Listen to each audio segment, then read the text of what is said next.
একটা শরীর, 18 থেকে 20 জন পুরুষ, 113টা কামড়ের দাগ, 150 গ্রাম রক্ত এবং বডিলি ফ্লুইড মিশ্রিত সিমেনে পাওয়া গেছে। ভাবা যায়? হ্যাঁ, মৌমিতা দেবনাথ পশ্চিমবঙ্গের আরজেকার মেডিকেল কলেজের 30 বছর বয়সী চিকিৎসক। টানা 36 ঘন্টা অক্লান্ত ডিউটি শেষে মৌমিতা সেমিনার রুমে বিশ্রাম নিচ্ছিলেন। ঠিক এ সময় তাকে ধর্ষণ এবং হত্যা করা হলো। নির্মম এই মৃত্যুকে কর্তৃপক্ষ চালিয়ে দিতে চাইল আত্মহত্যা বলে।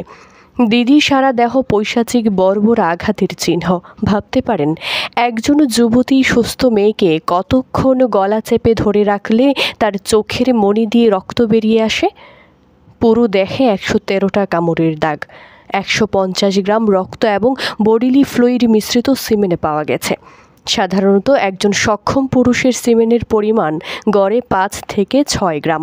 যদি ফ্লুইডের 100 গ্রাম সিমেনও ধরা হয়, তার মানে কমপক্ষে 18 থেকে 20 জন পুরুষের সমান সিমেন পাওয়া গেছে এই দিদির দেহে। এমন পৈশাচিক গণধর্ষণকে আত্মহত্যা বলে চালিয়ে দেওয়া মানে হলো একটা গোটা রাষ্ট্রকে অন্যায় মেনে নিতে বলা, গোটা রাষ্ট্রের মানুষকে নিয়ে মশকারি করা। এই বিভৎসতার পক্ষে যারা সাফাই গাইছে তারা সাক্ষাৎ রাক্ষস। এই রাক্ষসদের বিনাশ করতে আজ সারা কলকাতাবাসী লড়ছে। আমি একজন বাঙালি, একজন বাংলাদেশি এবং একজন মানুষ হিসেবে এই অন্যায় ও জুলুমের তীব্র নিন্দা জানাচ্ছি এবং কলকাতার মৌমিতা দেবনাথ দিদির খুনিদের এমন বিচার হোক যেন কখনো কোনো নরপিশাচ এমন ঘটনা ঘটানোর আগে তার অন্তরটা কেঁপে ওঠে। একটা শরীর, 18 থেকে 20 জন পুরুষ, 113টা কামড়ের দাগ। এই পুরো সময়টা যে 2 জন ব্যক্তি মৌমিতার হাত চেপে ধরেছিল, তাদের মধ্যে একজন মৌমিতার ফিমেল কলিগ। হ্যাঁ, আমি আবার রিপিট করছি, তাদের মধ্যে মৌমিতার একজন ফিমেল কলিগ রয়েছেন। চোখ দিয়ে রক্ত বেরিয়ে আসার আগ মুহূর্ত মৌমিতা নিশ্চয়ই এই ফিমেল কলিগের দিকে তাকিয়েছিলেন।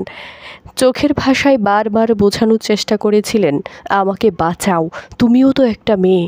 হ্যাঁ, আমাকে বাঁচাও, তুমিও তো একটা মেয়ে। আহারে জীবন। এই মৌমিতা দেবনাথ দিদির মতোই আমাদের বাংলাদেশি তনুর সাথে এমন ঘটনা ঘটেছিল। আমি একজনে বাঙালি, একজনে বাংলাদেশি এবং একজনে মানুষ হিসেবে এই অন্যায় ও জুলুমের তীব্র নিন্দা জানাচ্ছি এবং কলকাতার মৌমিতা দেবনাথ দিদির খুনিদের এমন বিচার চাই যেন আর কখনো কোনো নরপিশাচ এমন ঘটনা ঘটাবার আগে তার অন্তরটা কেঁপে ওঠে।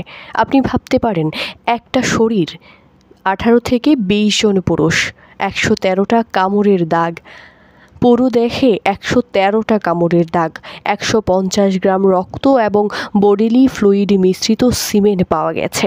আপনি ভাবতে পারেন, এটা ভাবা যায় একটা মানুষের সাথে এমন নির্মম অত্যাচার হয়েছে, যেটাকে কর্তৃপক্ষ আত্মহত্যা বলে চালিয়ে যেতে চাইছিল?